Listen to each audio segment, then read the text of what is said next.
So to do this hip abduction isometric, what you're going to want to find is probably a door frame will work best, because we want to make sure we have a contact point above our knee joint. We don't want to be putting lateral forces across our knee joint if we can help it when trying to target the muscles of our hip. It'll make it a little easier to find those. So if you can find somewhere where you have a little door frame or something you can be up against, then you just lay down on your back, get that door frame to kind of contact you just above your knee joint up on your femur.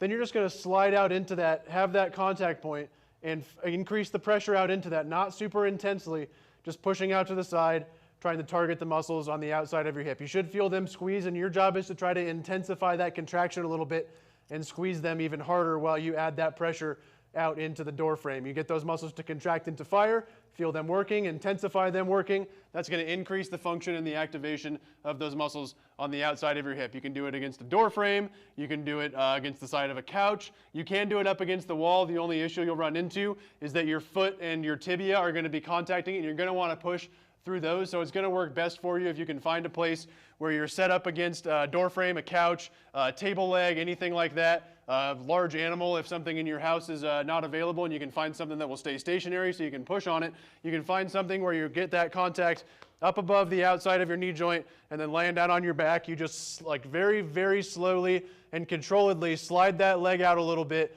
to find that contact point, and then you push into that and shove out to the side, contracting the muscles on the outside of your hip. If you feel like you're going to cramp, back off on how hard you push, back off on the range of motion. So instead of pushing into it from out here, maybe have the contact point be here, scoot a little bit closer to the door frame, and push out to the side up above that knee joint here from less of an extreme range of motion in abduction.